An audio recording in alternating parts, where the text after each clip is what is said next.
This show is sponsored by Metastock, which is, in our opinion, the most comprehensive market analysis tool available and allows you to analyze any market, comparing trends, identifying hidden correlations, and allowing you to basically have the equivalent of Reuters Icon or the Bloomberg terminal at a fraction of the price. What is it exactly? Well, it's a real-time news source with split-second economic releases and analysis, putting you as close as you can get to emerging trends in real time. Best of all, Metastock is easy to use. It's simple to construct a workspace, add charts and assets and news feeds, all with a few clicks. Even better, we have a special deal our listeners can get that is not available elsewhere, where you can get 3 months for the price of one, and then a great discount if you want to continue to become a subscriber full-time. Simply click the link in the show notes to find out more, or go to www.metastock.com/Vesper EK 3 for 1, and that's all spelled out except for the numbers 3 and 1.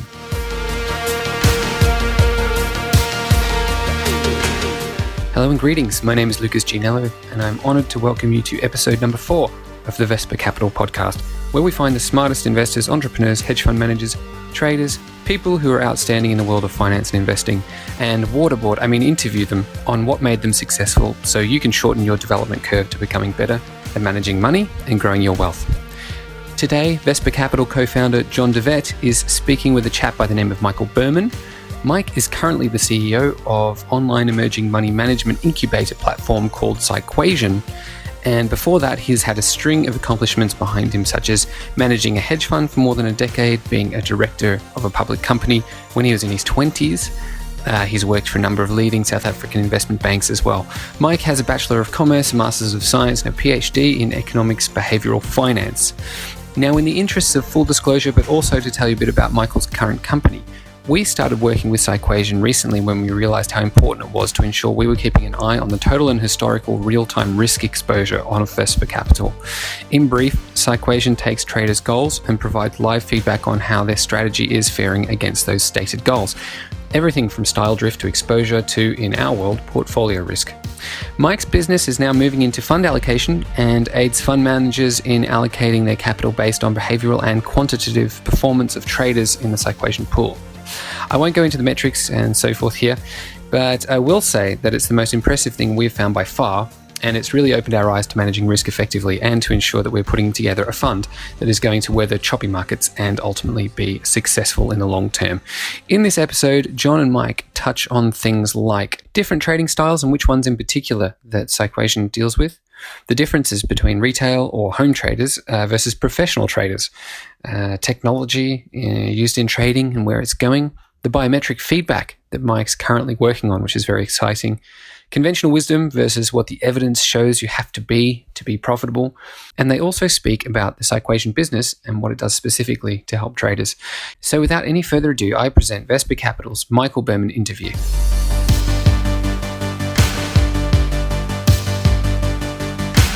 Okay, guys and girls, welcome to the Vesper Capital podcast.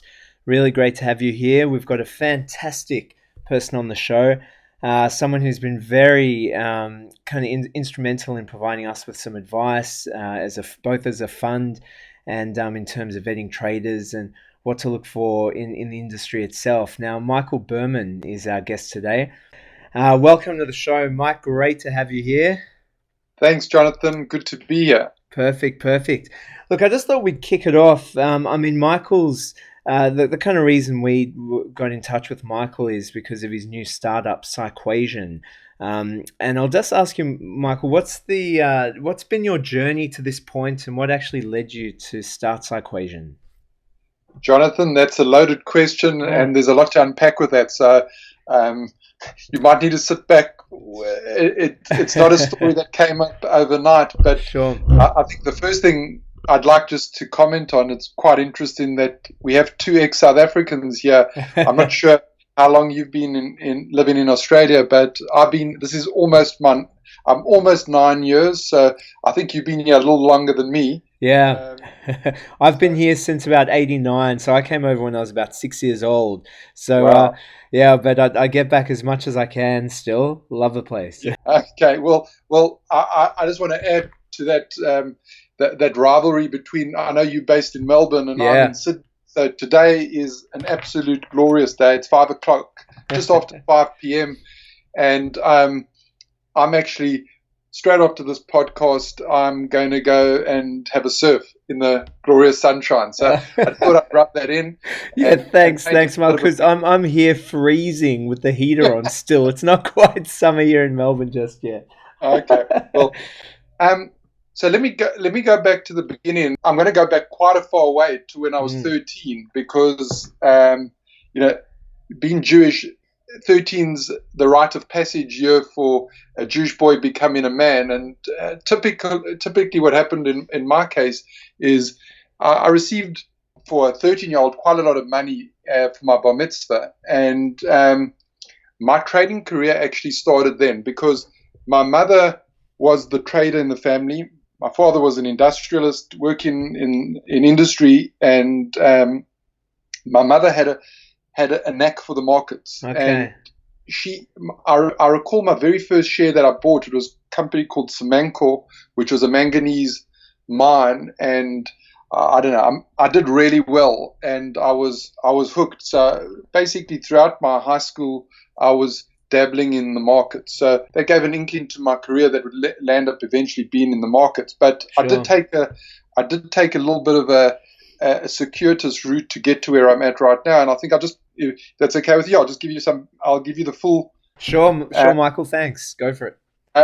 So basically, I was at university studying a master's degree. I was doing it part-time, and I was actually working for my dad at that time, and in the air conditioning automotive industry. And this is in 1996, and I came up with this idea. I saw a movie by the actress Sandra Bullock, and it was called The Net. Okay. And back in 96, I got hooked on the idea that the internet is going to make a major difference to the world, and I wanted to be a part of it. And I started South Africa's first online grocery delivery service. Okay. The company's called Mixon. And so I think that also spoke to my entrepreneurial spirit and interest and flair. And the company didn't work out. I managed to get some significant investors on board, and we were growing the business. But at that stage, I got engaged to get married. I was 23, I think. And I just had this vision that it was going to take a long time before we were profitable. So Sure. I decided to throw it in. But I thought I'd mention that just because I guess the entrepreneurial spirit was there already in the 20s, and it actually started before then, but I won't bore you guys with the details. But I started a career in property and did really well, working for a number of investment banks and climbing the corporate ladder as such. And as you mentioned in the intro, I was fortunate enough to become a director of a public company that's gone on to do bigger and better things, and still, is now listed on the London Stock Exchange. It's called Redefine International. And anyway, Sure.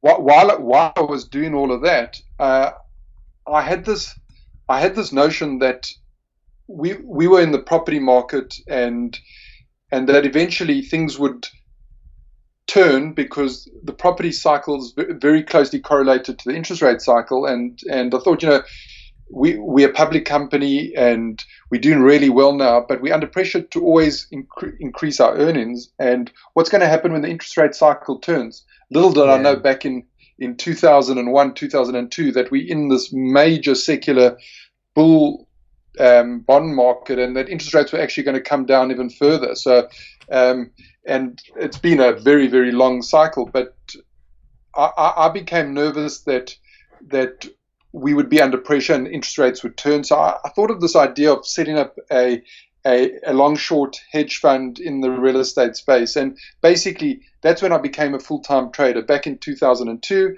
And I ran a fund. I then went on to run some prop money, and basically been doing it ever since.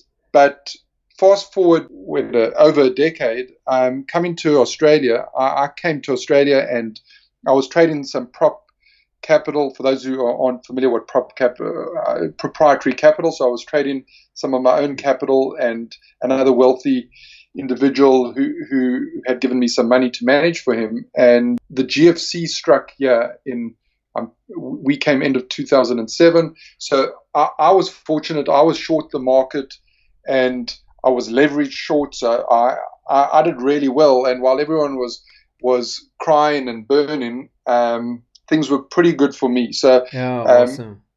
They don't call me Michael Berman, they call me Michael Berman. That's because I'm this perennial bear, always thinking the world's coming to an end. So anyway, I'll just fast forward from there, how we actually get to Psyquation. What happened was I met a couple of well-to-do businessmen here in Australia, and I started managing some of their money, and I said after a while, the one guy in particular who runs a stock brokerage business didn't have a very methodical process in terms of his allocations. He looked at a lot of interesting traders who came his way, and he would allocate money to them pretty much on a gut feel basis. And I wanted to introduce some more process and help him along the way, which I did. And we put in a more rigorous investment committee process and more due diligence,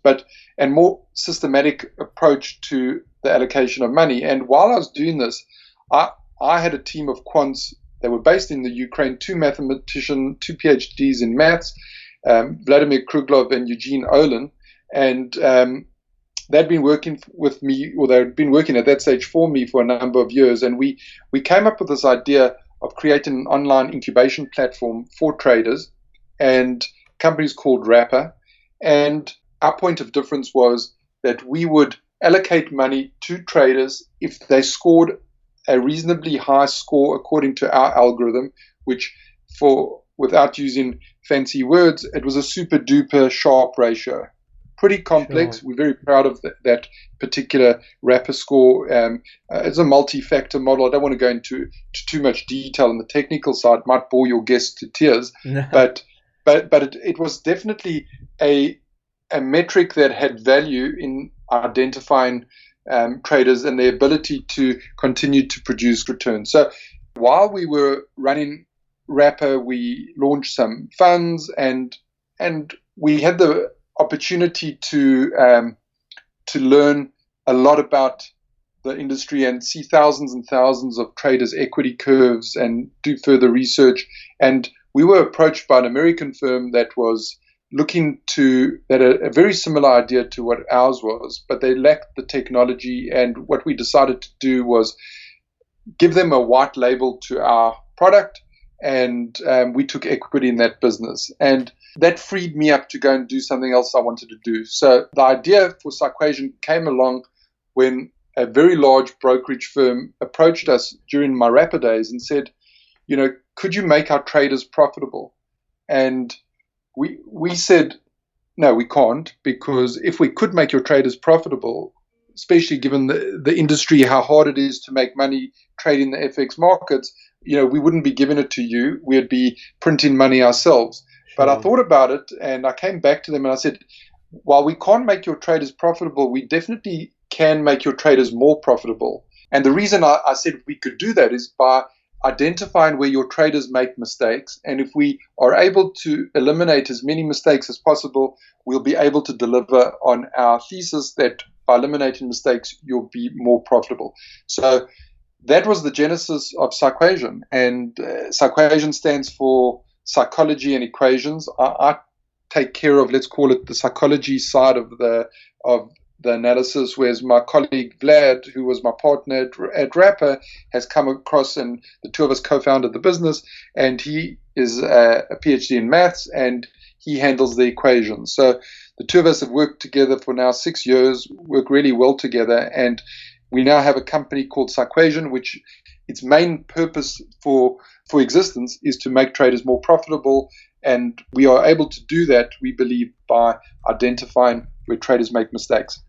Fantastic, Mike. That's fascinating stuff, and I think you touched on a few points there. The first thing being that movie, The Net. I still remember that film because as a kid, I had a hell of a crush on Sandra Bullock. Yeah. But I still remember she ordered a pizza That's it. online. And I remember my old man, my dad, saying to me, "That'll never happen." What is this movie, And it's fascinating just to see where the world's come, in actually a very short period of time. And obviously, the other thing you mentioned there was when to get out. You were talking about your first online business, Yes. I think that touches on quite a few issues that retail traders or investors touch on. Yes. The entry is less important than the exit. Yep. And the last thing I'll touch on there very quickly, you talk about being a bear during the GFC, Michael Berman, I think all these elements I've just mentioned is the key thing here is foresight, okay? And you having the foresight to really see these kind of demographic changes, these industry changes, or what's kind of happening in the future. Now, when we bring that back to Psyquation, with all the thousands of traders you've seen over the years through Rapper and all your experiences, what are some of the key findings for people managing money or trading or investing that you think perhaps from a behavioral perspective or even a quantitative perspective that some of our listeners can take away? The first bit of advice I always give to people, which I think so few people realize how important this is you need to stay in the game. And people have such a short-term focus, and they don't realize how you could have a good trading system, but it could be a good system in a certain market condition. Now, if you go too hard with that particular strategy in the wrong conditions, you're never going to be around to reap the rewards and profits when the market is favorable to your trading strategy. So one of the bits of advice I always try and say to people is just make sure you're around for tomorrow, because if you're not around tomorrow, you're never going to be able to achieve any of your goals. So that's the first one. But you asked that's an interesting question, and I'm going to give it to you in terms of a talk that I actually recently gave for a Bloomberg audience in Singapore, and I gave the same talk to an audience in Sydney as well, a Bloomberg audience. And the talk was called An Uncomfortable Truth Facing Your Trading Demons. And if you look at the statistics, according to our database of traders, and we've got thousands and thousands of accounts in our database incorporates now close to, I think, 20 million trades. So it's a pretty decent representation of the Forex trading market. And it incorporates as well, it's a 60%, I would say, retail database with about 40% professional money managers. So it's a very good, I think, broad representation of the industry. Now, our stats say that 80% of traders blow up within 6 months. Blow up is a strong term, so I'm using it for effect, because blow up could also mean that you stop trading at a 0% loss. But essentially, if you want to know the actual number, the net return for the whole database is minus 35%. So it is really tough. So if you think about it, wearing an academic's hat, I was saying to myself and I was saying to the audience, if you're going into a industry or into a market where on average you should expect to lose, because let me unpack this also a little bit further. If you're trading Forex, it's a zero-sum game. Somebody's going to win and somebody's going to lose. But it's actually got negative expectancy, because if it's a zero-sum game, somebody's winning, somebody's losing, and then you factor in the transaction costs, there's a net negative. There's friction to the zero, and that means on average you should expect structurally on average that you would lose money trading the Forex market. Now you and I are in this game, and you'd think, well, why would anyone trade? But it's a very active industry, and there's a lot of profits to be made. So clearly there's a reason why people want to trade and why they get out of bed and invest. And I can put it down to one simple quality or one simple idea. My thesis is overconfidence. Essentially, everyone believes that their skills are better than they really are. That is an uncomfortable truth, I'm sorry to say to you and to your listeners, but Yeah. I think it's important to recognize that trading is a difficult game, and you're stacked against the odds. But it's not to say you can't be profitable. It's just you need to recognize the fact that trading is not going to be profitable for the average. It's not. And if you accept that and work towards refining your strategies and respecting the markets, you have a much better chance of being successful. Yeah, absolutely. It's interesting on that. I mean, we've used Psyquation already with building our fund, where we've managed to identify areas of over leverage, martingaling, and that kind of overconfidence, particularly with some of our discretionary traders. And I think for me, Psyquation allows you to see that occurring before you would normally realize it's occurring, whether it's in your own trading or whether it's in traders you're managing or allocating to, which is fascinating stuff. And I'll ask you, you mentioned something interesting there, Michael. It's a zero-sum game, and then you add transaction drag. Overall, there's a negative kind of expectancy. Yes. Given that we're coming into a global growth that's looking to be a lot lower than we've seen in the past. Central banks are all at record lows, and there seems to be a kind of race to the bottom, particularly with some of the QE stuff that's going on across the world. Where do you think investing for our generation will land up? Because obviously our generation has to become better at either trading or various asset classes, or is there a robust portfolio they should be building? It seems a lot tougher these days than it was in the past, to generate yield.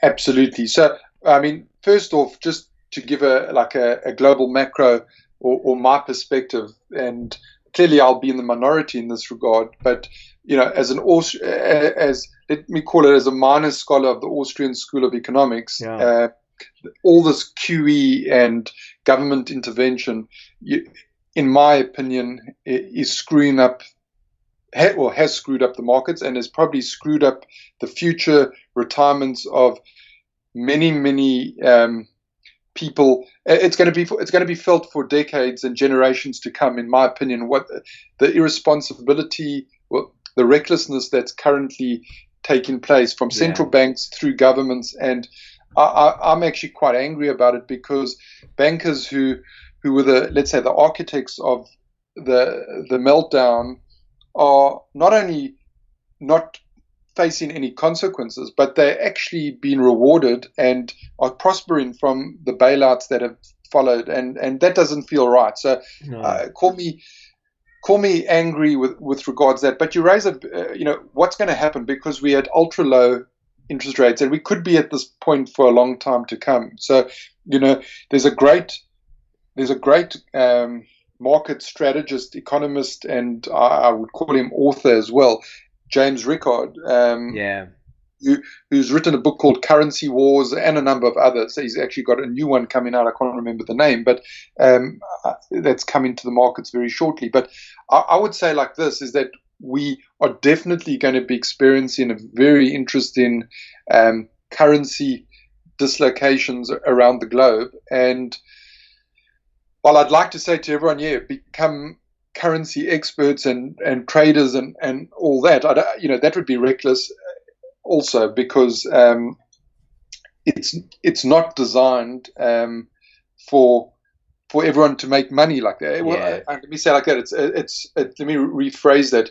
It's really difficult to actually pick the near-term trends and do you have any edge in terms of identifying where the market's going in the currency world, or in any of the markets for that matter? All I can say to you and your listeners would be that don't expect more of the same. I think you've got to expect that there are going to be big pockets of volatility. I think people who are stuck in the old ways of investing are probably going to get burnt to a crisp and really hurt their portfolios. I think people need to be open-minded in terms of alternative investments.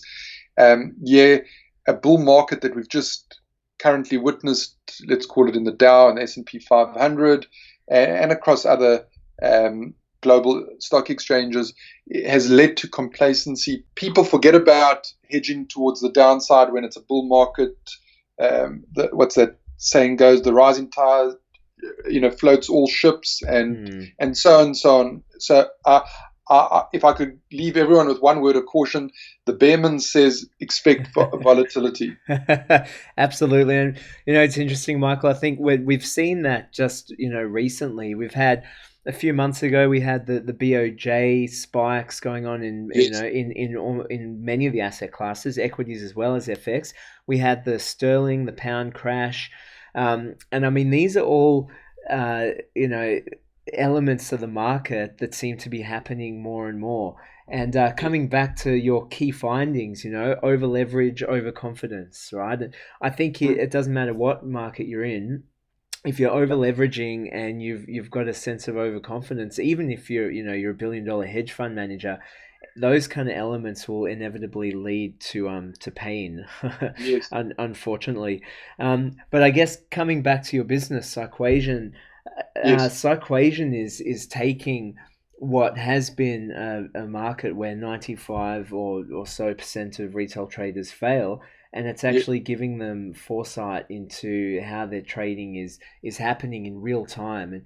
And Yes. I'm absolutely loving it so far.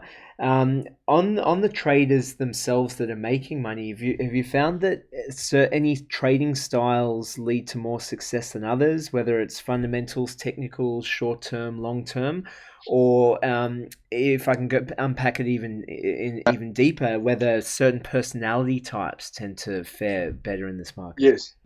Okay. Well, Yeah. I think there's some encouragement for all sorts out there.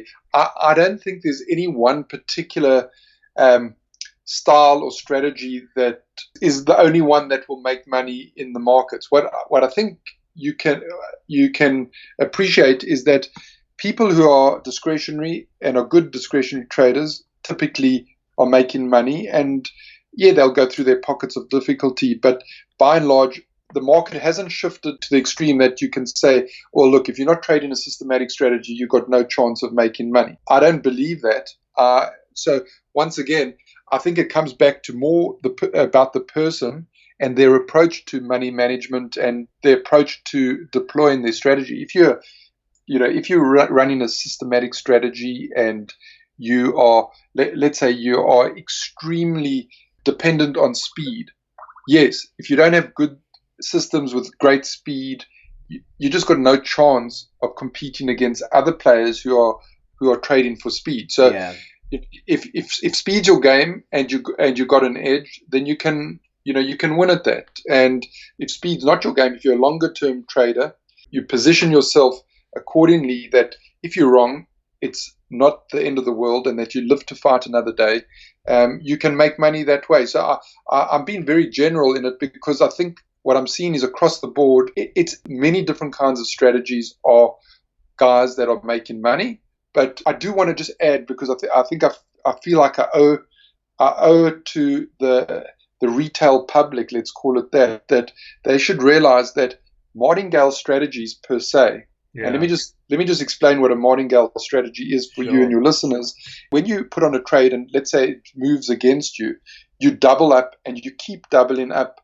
As the trade goes against you, you keep doubling up your positions until such time as the market eventually moves in your favor and you make a small profit.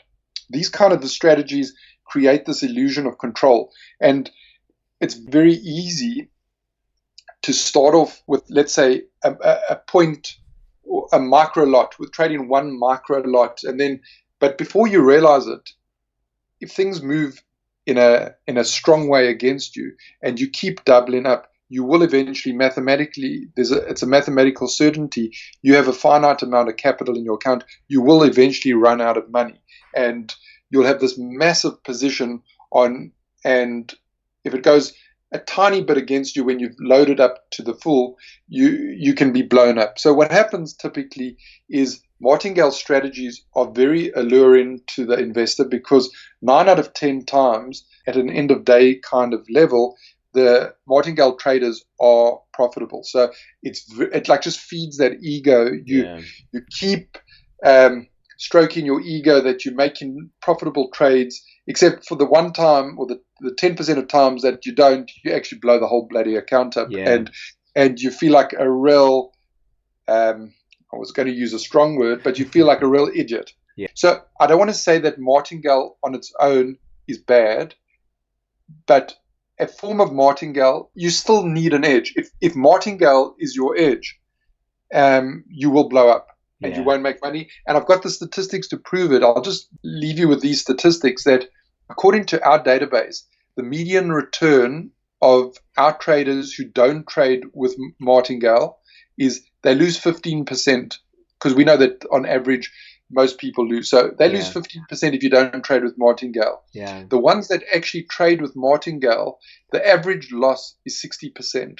Yeah. So it's 4 times, on average, you do 4 times as badly overall if you trade with a martingale than if you don't. So I'm just, once again, I don't want to be this crazy guy in the industry bagging martingale, but it is highly dangerous. Yeah, and it's interesting, Michael. I mean, that some of the work we did with Vesper Capital early in the day, it's so tempting to allocate at times to these strategies because they've got these vanity curves, and I'm sure many of our listeners have seen, wow, that's like the curve it's this perfect curve. It just keeps rising.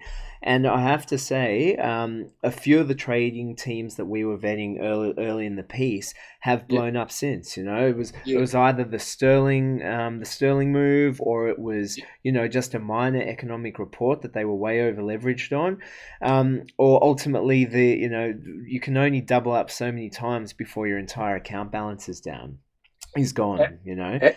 Is there time for a quick story on martingale? And one of my silly things will remain nameless, but there was a particular martingale trader who really marketed himself exceptionally well, and his whole approach was these baskets of currencies, and he would have 4 groups of different baskets of currencies, and he would say you should put 25% in each, and so that you've spread your risk, and you can never lose more than 25% in all this. And then he came with all these fancy mathematical stories why he's got an edge, etc., etc. And I was very skeptical, followed him for 1.5 years, and maybe he was only showing me one account out of many, because I was hearing stories that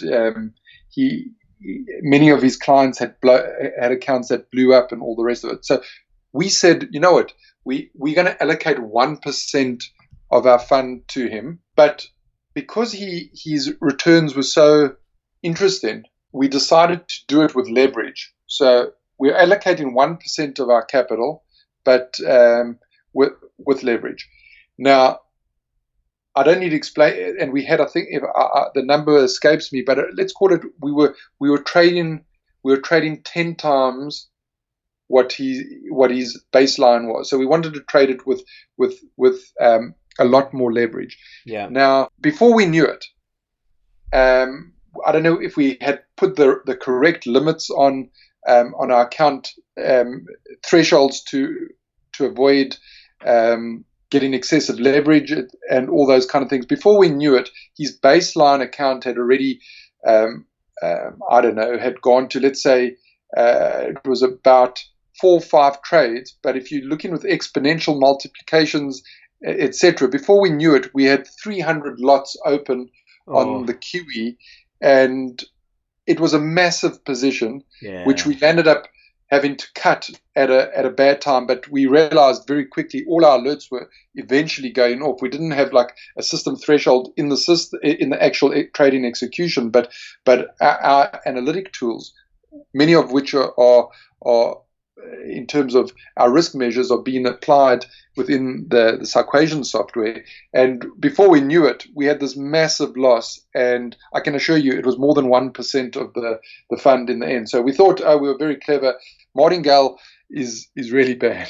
Yeah, absolutely, Michael. I mean, it's interesting, and the more volume that's involved, as these strategies play themselves out, the more chance there is of massive slippage, of Yes. all kinds of things that you encounter with increased volume as well. And coming back to Psyquation, when you're trading, winning a lot makes you feel like you've got it, you've nailed Yes. it, you've got the Yeah. market. I've got it. I know it now. I can this will be my life. I'll make millions. Okay. Yeah.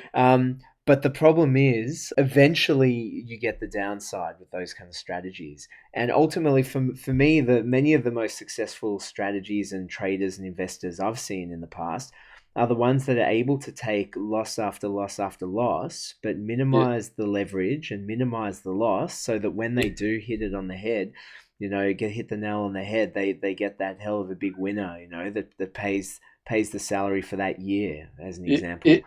Exactly. Yeah. And people got to realize you've got to be in it for the long haul, because that big one that comes and cleans up all those losses, you're not going to get that big one if you're not in the game. So, if I think it comes back also to due diligence and maybe some naivety and maybe lying to yourself.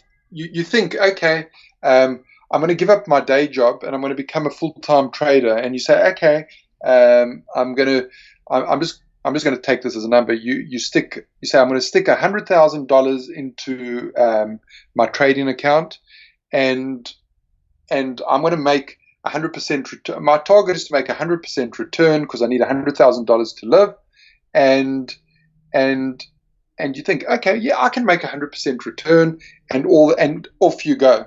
And then what happens is you have a crummy start. Let's say you're losing, or let's not even say you're not losing, you're just not making money. Yeah. Suddenly, to live, you need to dip into your capital, and everything just goes out.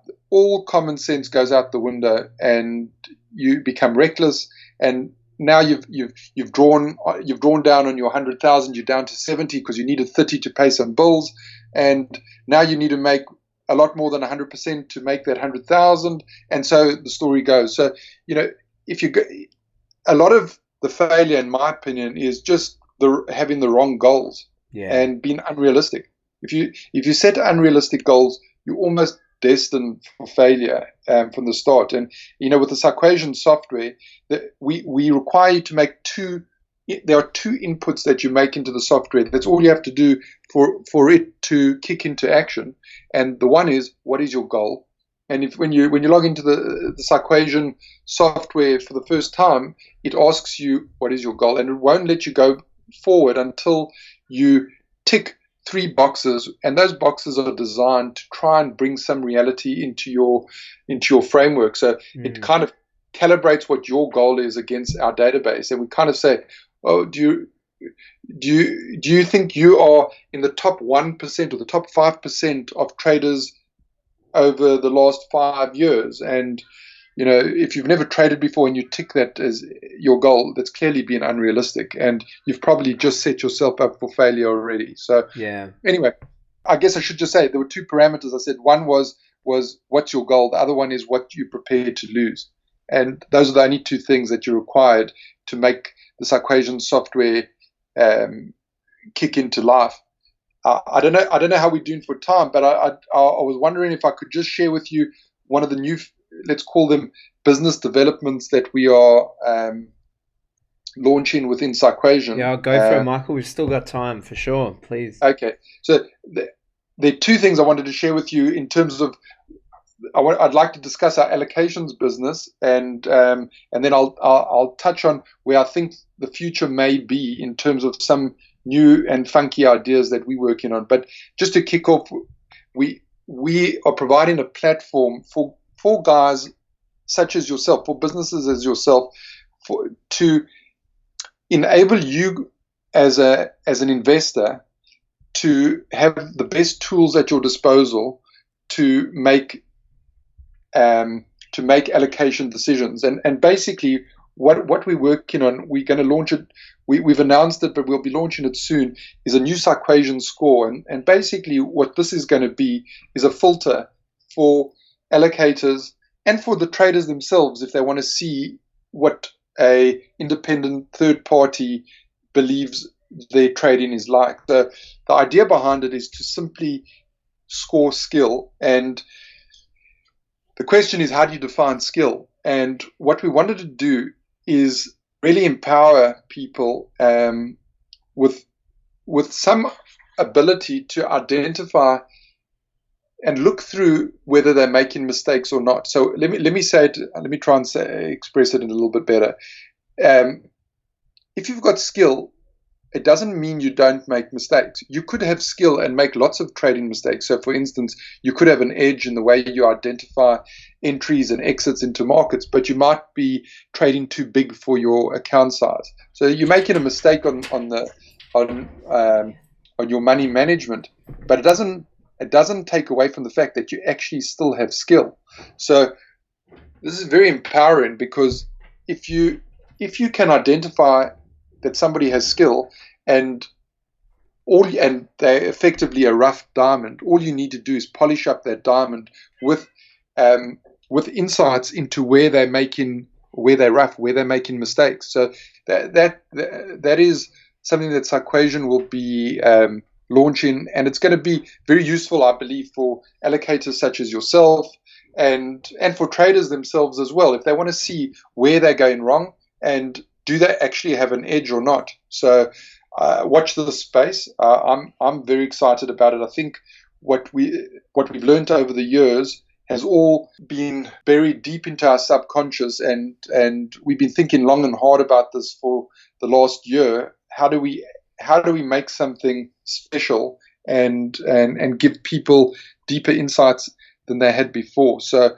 as I say, watch that space. And if I can just, from my side, just tell you where I think the future, where there's some really exciting projects that we're working on.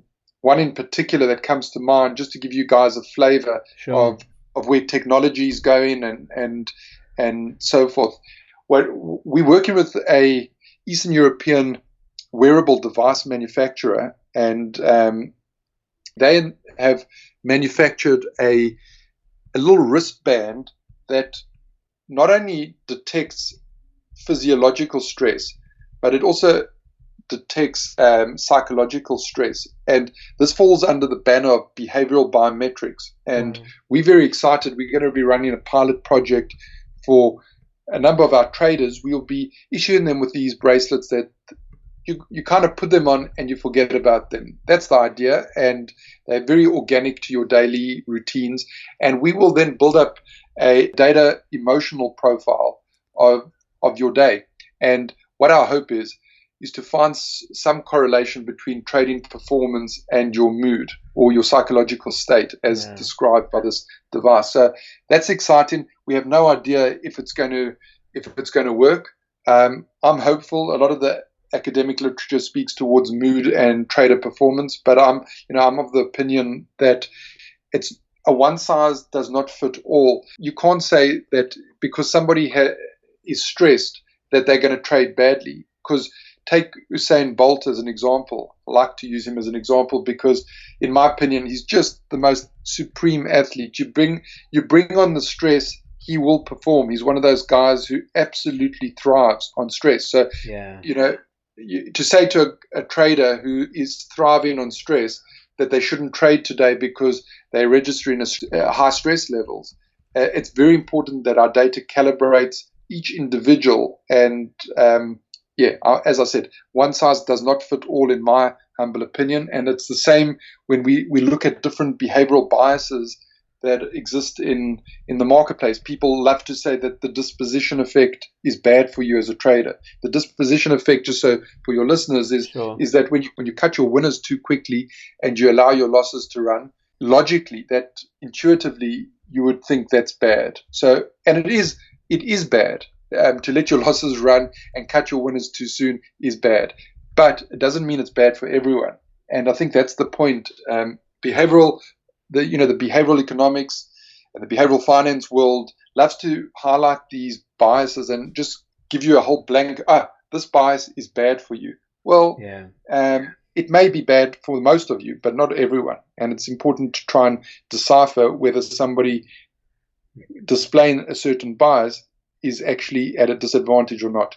Yeah. I've probably given a little bit too much detail, but no, hey, Michael, that is absolutely fascinating. It's interesting because there was a big change in my personal trading that was quite, that is very connected to the wristband biometric stuff you guys are looking into. And basically, I was finding my nutrition that was leading to my mood, that was leading to my stress curve, yes, was essentially affecting the behaviors that were occurring while I was trading. yes, Okay, particularly when we had fast-moving, volatile markets.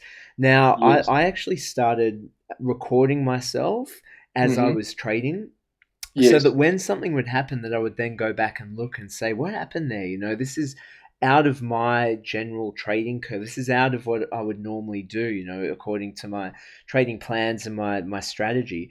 And I would then look at the footage and see what was going on. And quite often you'd see my eyes moving, you would actually see these stress responses playing out. Now, I found with myself, and I didn't have real hard data. It was more just kind of looking at the way I was trading. But I was finding there was a little bit of amount of stress. So when there was just enough volatility in the market for me to understand what was going on and be able to play it out, that was great. But the moment I had more positions that I was normally used to in the market, yes, and the volatility in the market would increase, that would actually lead to a stress curve that was too much for me to actually play my edge out in a meaningful way. yes.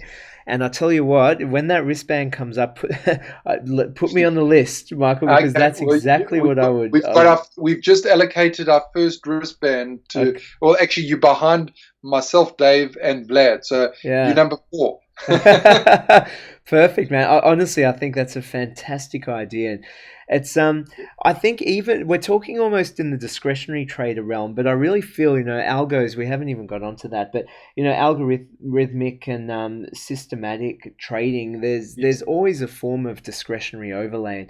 The same kind of behavioral biases play out in the people that are managing the algos, that are managing the leverage, that are looking at the market conditions and the context. And I honestly think that will be such a wonderful complement to the Psyquation live feedback we're getting at the moment. So fantastic stuff.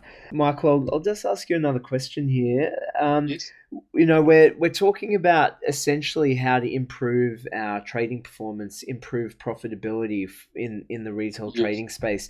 You then spoke about the allocation business that's looking at allocating to these guys with skill, or at least a skill that can be built, right, with the right mentoring and the right systems and biometric feedback. Do you think that the future trading stars are going to be from the retail space? Because essentially we're working here to incubate and build these younger guys, or newer traders. Yeah. So I think there's every possibility that you'll find some stars coming from the retail space, because essentially what's happened is the trading world has been democratized by the technology advancements in play at the moment. Basically, you can be trading almost as sophisticated as the guy who's trading for Goldman Sachs with your phone. The power on your phone. You can execute orders with pretty low latency. Brokerages come down, especially if you trade in a longer term view. And so the playing field has been leveled to a large degree. I'm not saying that the bigger guy still has at the moment probably some sort of an advantage in terms of information as to flows going through the marketplace and all that. But to answer your question directly, there's no reason, in my opinion, why somebody with some computer skills, and not to say that you have to have computer skills, but I think it's an advantage. You can come through the retail ranks, and if you have the right stuff, you will be discovered. So it's going to be a journey, and I think look, obviously there are a lot of retail traders, so you've got to play the statistical game here. There are going to be plenty guys who actually have skill. who just never get discovered and who never realize the greatness within themselves. And, they might forever be, based on their own psychology, might be limited to managing a $10,000 account for the rest of their life, just simply because they either don't have the drive or they don't have the belief in themselves, and they actually do have it.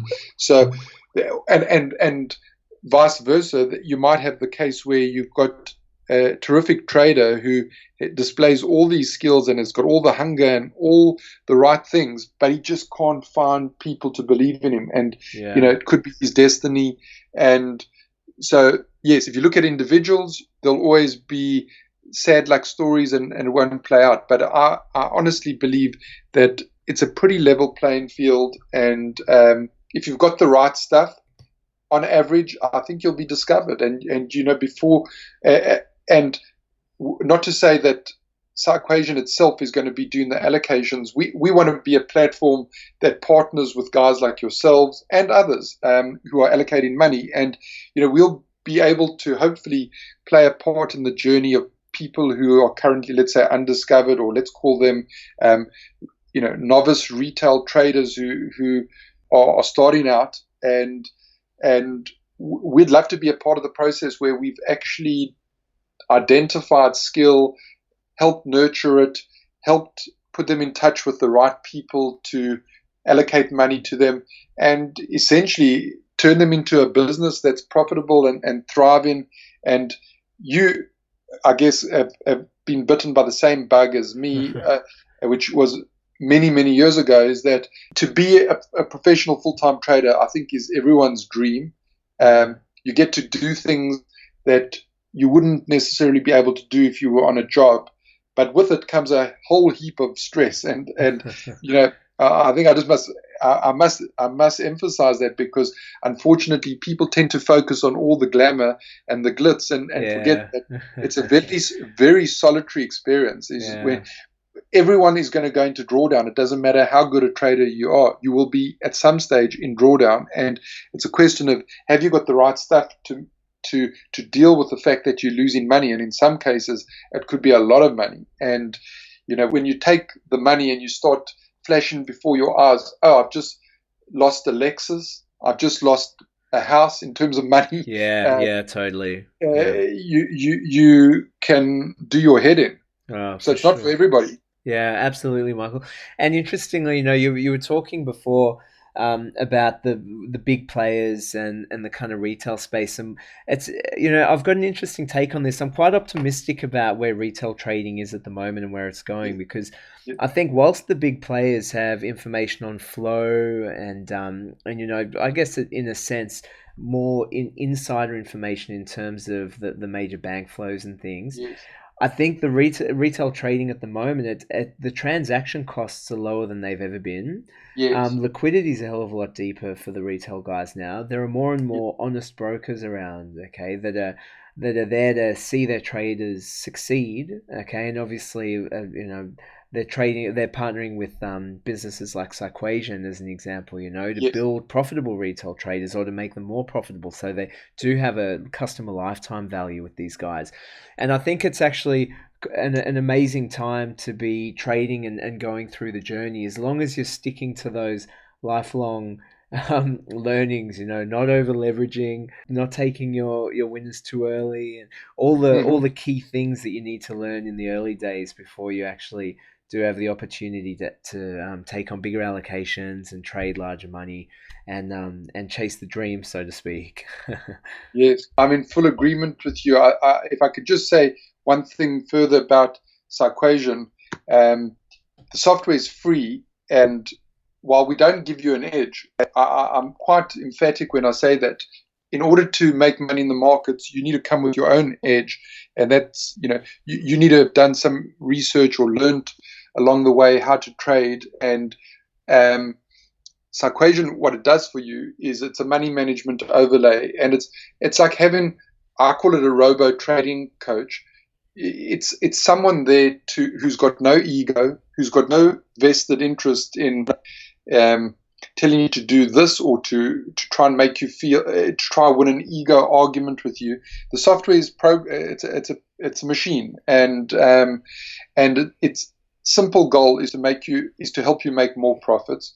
And really, the brokers that we've partnered with 15 brokers, leading brokers across the length and breadth of the land and into Asia and some UK brokers, and they are invested. They pay in Psyquation. There's no cost to the actual trader. It's all been worn by the broker, and we just want to be a part of the journey. You got to do a lot of work. You got to do, as I said, you got to bring the edge, but we will help you take your edge and do better. If you don't have an edge, you're going to unfortunately lose money. We can just help you lose less. So yeah, absolutely. And I think for my personal trading, Mike, and I think many of the teams we've actually got on board, just give such great insight into how the portfolio as a whole, and also how the individual trading teams are faring, and where the kind of risk points are before they actually occur, which to me is just invaluable. I guess last question, Michael, and again, thank you so much for coming on the show here. But Michael Berman, when's the next collapse? What will be the trigger, and where do we get short? So, do you know what I'm thinking? I know it's an old story, but I think China is a problem. I think there is serious debt out there that is backed by fake assets that don't have the value behind them. Now, can they prop this up for much longer? The answer is yes, for sure. But there are serious cracks, and I'm not convinced they're going to be able to paper over those cracks. So I'm worried about China. I think that could be a catalyst for let's say a catalyst for some major ripples to probably turn into more serious stuff. But then you've got this US election that's coming up next week, and just the American debt and the way the American government is recklessly printing money. There are any number of causes that could be out there. The great and for whatever reason, I've gone absolutely blank. But he speaks about the fragility of the markets, the great economist Hyman Minsky. So basically, a Minsky moment is where things are fragile and have been fragile for a while, and eventually you go through different phases, and eventually you reach the stage where it's a Ponzi, and basically it cannot sustain itself any further. But it could take a tiny little crack, but the fragility is there, and one little crack could spark a major. So I'm hedging my bets here. You can see I'm a hedge fund manager, trader by nature. I'm not giving you anything specific, but I would be bearish at this very moment. Yeah, I'm with you on that. But I think particularly now with the leverage we're seeing, and even the larger stock exchanges, the S&P 500, there's just such leverage, and how much fundamental value is actually in there. And eventually I think central banks are going to have to stop kicking the can down the road, and there could be, I don't necessarily think it's going to be their choice. I think it could be the market talking, saying, right, enough's enough, But I'm with you there. Yeah. I'm with you there. Michael, hey, thank you so much. It's great to talk to you. We really look forward to seeing you guys, continuing to help everyone from traders, investors, money managers, becoming more and more profitable as your business grows. So I wish you all the best, and good luck. Thank you, Jonathan. So that was Michael Berman of fintech company Psyquation for the Vesper Capital podcast. We hope you enjoyed hearing from Mike, and if you're interested in finding out more about Psyquation, then go to the link in the show notes and Mike and his team will look after you. If you have any questions you want to put to Mike, you can get in touch with us and we'll put them to him. Just hit us up at Vesper Cap on Twitter and we'll put you in touch. Say hello to Mike on Twitter also at Mixon, that's MICKSON. Finally, anything that we've made reference to in this interview should be available in the show notes, but if it's not, just get in touch with us at Vesper Cap again on Twitter, or go to vesper.capital and get in touch. Thanks for listening, guys, and stay tuned for more from us when we find new, interesting, and often unheard of people in the world of investing to pick the brains of. This has been Lucas Ginello signing off on episode 4 of the Vesper Capital podcast.